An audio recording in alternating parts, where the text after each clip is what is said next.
À 70%, c'est énorme. Et même Will Smith, il a dit 75%. Tu l'as vu aussi Et la le vidéo. God bless America. Même lui, il était étonné, il savait pas. Ah ouais, il savait il qu'il était prenait, choqué. mais pas autant. Non, mais parce que après, non, mais 75, c'est quand même chaud quand même. Ah, c'est chaud quand même. Ça vaut mieux pas être millionnaire en France. Ouais, parce que- franchement. Donc, sinon, non, ils sont tous en train de fuir. Ils sont tous en train de fuir. Et ben, c'est parce que l'État va pas avoir de choix que de croquer sur les retraites des gens parce que tous les milliardaires ils sont en train de fuir. Donc, non, si c'est ça ta street réalité, bah, ça. C'est comme la mixité sociale. Alors on a entendu aux informations, Pape Ndiaye insiste, souhaite que les écoles privées développent, fassent plus de mixité sociale. Mais mixité sociale, c'est quoi exactement? C'est quoi? C'est de la diversité?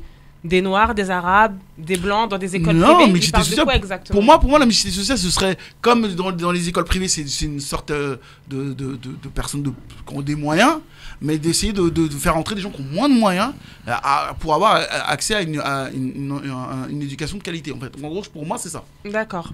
Donc du coup, là, pour l'instant, c'est beau. Tout le monde en rêve, ça fait plaisir à entendre. Mais le jour où ils vont se rendre compte, par exemple, qu'il y a de l'échec, si, par exemple, une école qui fait moins de résultats que l'année d'avant, qu'est-ce qu'on va dire? Parce qu'il y a eu plus de mixité sociale? Parce qu'on a accueilli des élèves dont les parents avaient des revenus faibles, parce qu'ils venaient d'un quartier en difficulté? Enfin, est-ce qu'on va remettre l'échec de l'école sur les nouveaux élèves qui sont arrivés? En fait, attention, c'est ça qui me fait peur. La mixité sociale, pour eux, qu'est-ce que c'est? Et comment ils vont l'utiliser? Là, pour l'instant, c'est bien beau, c'est tout nouveau.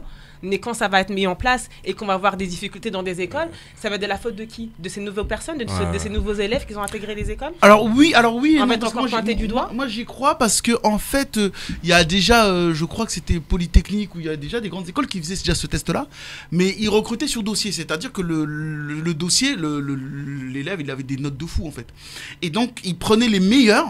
En fait, si tu prends les meilleurs d'une classe sociale qui a moins de moyens, mais tu prends vraiment les meilleurs, les brillants, et que tu les intègres à ton système, bien sûr qu'on sait qu'ils ont... Mais c'est un système qui a marché à Polytechnique et je crois à l'ENA.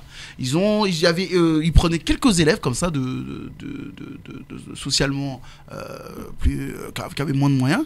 Et donc, voilà, plus de fragilité sociale. Et donc, ce qui se passe, c'est que c'est quelque chose qui a fonctionné. C'est quelque chose qui a fonctionné, mais sauf ils n'en parlent pas trop. D'accord. Donc du coup pour toi la mixité, enfin je pose la question parce que je n'ai pas tout suivi, mais donc du coup pour toi la mixité sociale c'est pas une question de couleur, c'est aussi une question de comment on dit déjà, de moyens. C'est plus une question de moyens pour moi. D'accord.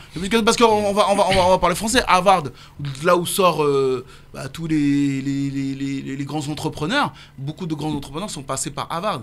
Par exemple, celui qui a créé Facebook, là, comment il s'appelle, Mark Zuckerberg. Et on dit il a arrêté l'école, mais il a pas arrêté n'importe quelle école. Il a été à Harvard. Donc Harvard, c'est 100 000 $ l'année. Donc c'est-à-dire que les parents avaient les moyens de mettre 100 000 $ l'année. Tu comprends? Donc c'est-à-dire que socialement, ils avaient des moyens. Maintenant, quand il y a des bourses pour aller parce qu'aux États-Unis, c'est ce qu'ils font. C'est-à-dire qu'ils accordent quelques bourses aux meilleurs. Et donc c'est ceux qui n'ont pas les moyens. Et donc, les meilleurs avaient une bourse.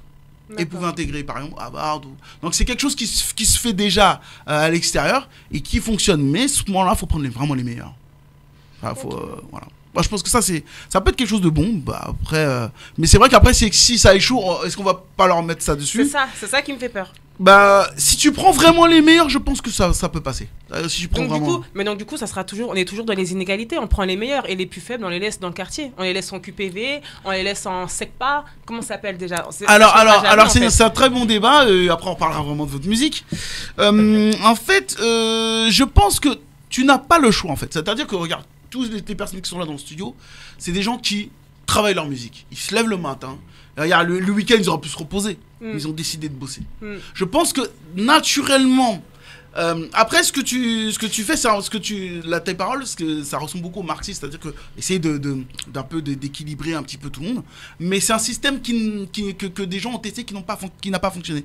En fait, c'est-à-dire qu'il y a un prof qui a dit bon voilà, le marxisme, le social, c'est un peu, le parti socialiste comme il disait, c'était que tout le monde est à peu près la même chose. Donc c'est-à-dire que les meilleurs redistribuent un petit peu à ceux qui n'ont rien.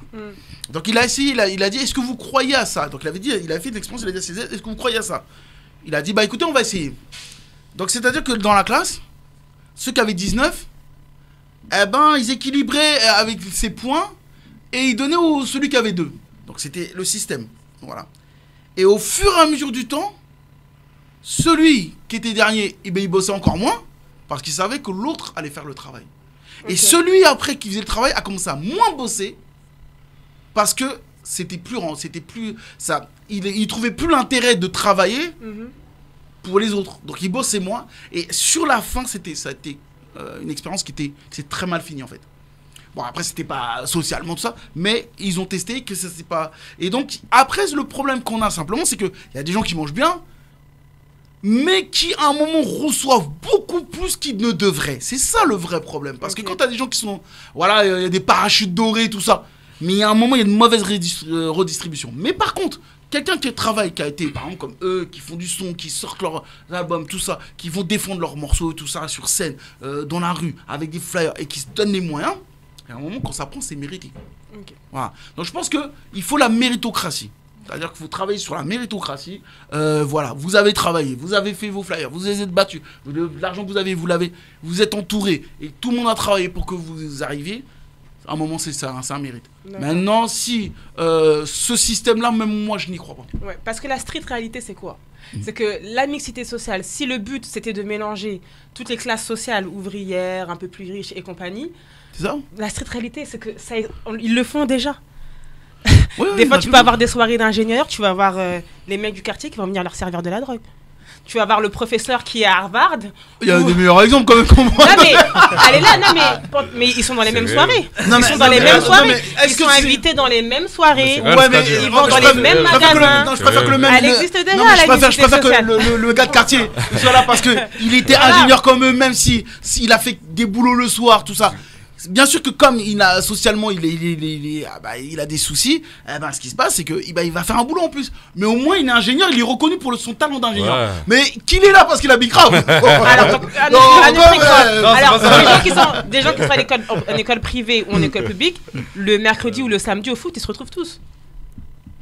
Aussi. Oui, mais l'objectif c'est que quand parce qu'il y a une réalité, qu'on dit pas souvent, c'est que quand ces gens sortent de certaines écoles, quand ils vont se présenter, parce qu'après c'est plus les mêmes comment je dirais, c'est plus les mêmes c'est-à-dire que quand tu commences à faire des écoles d'élite comme Polytechnique, tout ça, quand tu vas te présenter, c'est pas pour n'importe quel boulot. Et il faut savoir qu'il y a certains recruteurs qui vont prendre que par exemple Polytechnique ou qui vont prendre que HEC ou que voilà, il y a un peu de voilà. Mais maintenant tu t'es battu pour avoir quand même ton diplôme. Tu vas quand même aller te déplacer. On reconnaît quand même que tu es passé par cette école. Donc si tu as ce diplôme, il y a de la gratification derrière tout ça. Mais maintenant, tu t'es retrouvé dans la même soirée parce que